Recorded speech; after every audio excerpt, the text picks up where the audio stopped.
రామరాజు గారు ప్రతి ఎన్నికలను కూడా నాకు ఎంతో వెన్నట్టు ఉండి కుటుంబ శ్రేయోభిలాషిగా ఉన్న ఆయన అకాల మృతిని చింతిస్తూ ఒక 2 నిమిషాలు మౌనం పాటించారు. ఆఫీసులో ఉన్నప్పుడు పర్ డే 100 నుంచి 300 మంది వరకు కూడా ఆఫీస్కి వస్తూ ఉన్నారు.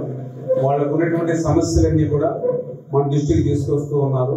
మేము కూడా ఆ సమస్యని విని అక్కడికక్కడ క్లియర్ చేయడానికి ప్రయత్నం చేస్తాను. ఇప్పుడు ఇది ఒక 50% మన ఫోన్ కాల్ ద్వారా చాలా వరకు క్లియర్ అవుతాయి. ఇప్పుడు మన ఆఫీస్ కి చాలా మంది ఇప్పుడు చెప్పారు ప్రాబ్లమ్స్ మీద వచ్చేవాళ్ళు. మనం వస్తున్నాం, వాళ్ళకి చెప్తున్నాం, కొన్ని క్లియర్ అయిపోతుంది, కొన్ని క్లియర్ అవ్వట్లేదు. అట్లా కాకుండా మనం ఏదైనా రిజిస్టర్ చేసి ఆన్లైన్ చేసుకుని అలా ఈరోజు ఎంతమంది మనకి ఏదైనా సమస్యను చెప్పారు, ఆ సమస్య ఏ డిపార్ట్మెంట్ కి సంబంధించింది, అది ఎంతవరకు క్లియర్ అయింది, క్లియర్ అయితే హ్యాపీ, ఒకవేళ క్లియర్ అవ్వకపోతే దానికి రీజన్ ఏంటి, ఇవన్నీ చేస్తే కొంచెం సాటిస్ఫాక్షన్ పెరుగుతుంది ఆలోచన.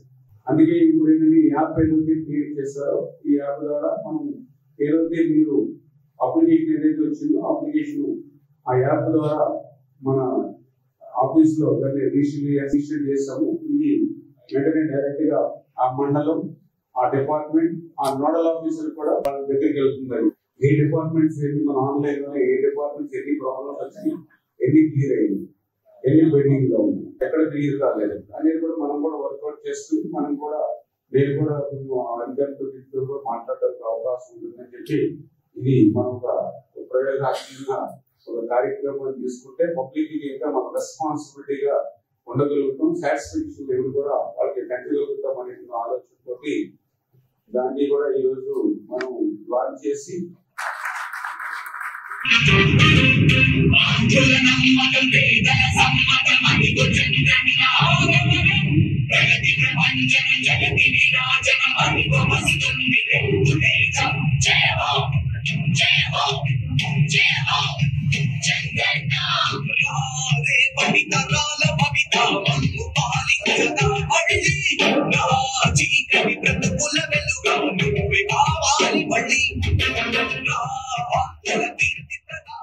ఓకే. ఇప్పుడు మనకు ఒక దరఖాస్తు వచ్చింది. ఇది వచ్చి పాపలు నోడల్ ఆఫీసర్ ఎవరైతే మన ఎవరైతే పెట్టుకున్నామో డైరెక్ట్ గా పంచాయతీ రాజ్ పాల్గొండ మండలం నోడల్ ఆఫీసర్ వాళ్ళకి వస్తుంది, డైరెక్ట్ గా వాళ్ళకి కనిపిస్తుంది. దీని మెసేజ్ కూడా ఇమీడియట్లీ ఇలా పలానా సర్వే పలానా నెంబర్ తోటి పలానా పిఆర్ డిపార్ట్మెంట్ అని చెప్పి ఇప్పుడు మీరు ఏదైతే ఫోన్ నెంబర్ ఇచ్చారో ఆ ఫోన్ నెంబర్ కి మెసేజ్ కూడా వస్తుంది. దాని తర్వాత వాళ్ళు మ్యాక్సిమం ఎంత తొందరగా పూర్తి చేసుకుంటారు, తొందరగా పూర్తి చేసి అది క్లియర్ చేస్తారు. అప్పుడు మనం దాన్ని సాటిస్ఫాక్షన్ అవుతే ఈ ప్రాబ్లం క్లియర్ చేయండి చెప్పి మనం మళ్ళీ వాట్సాప్ మెసేజ్ పెడతాం.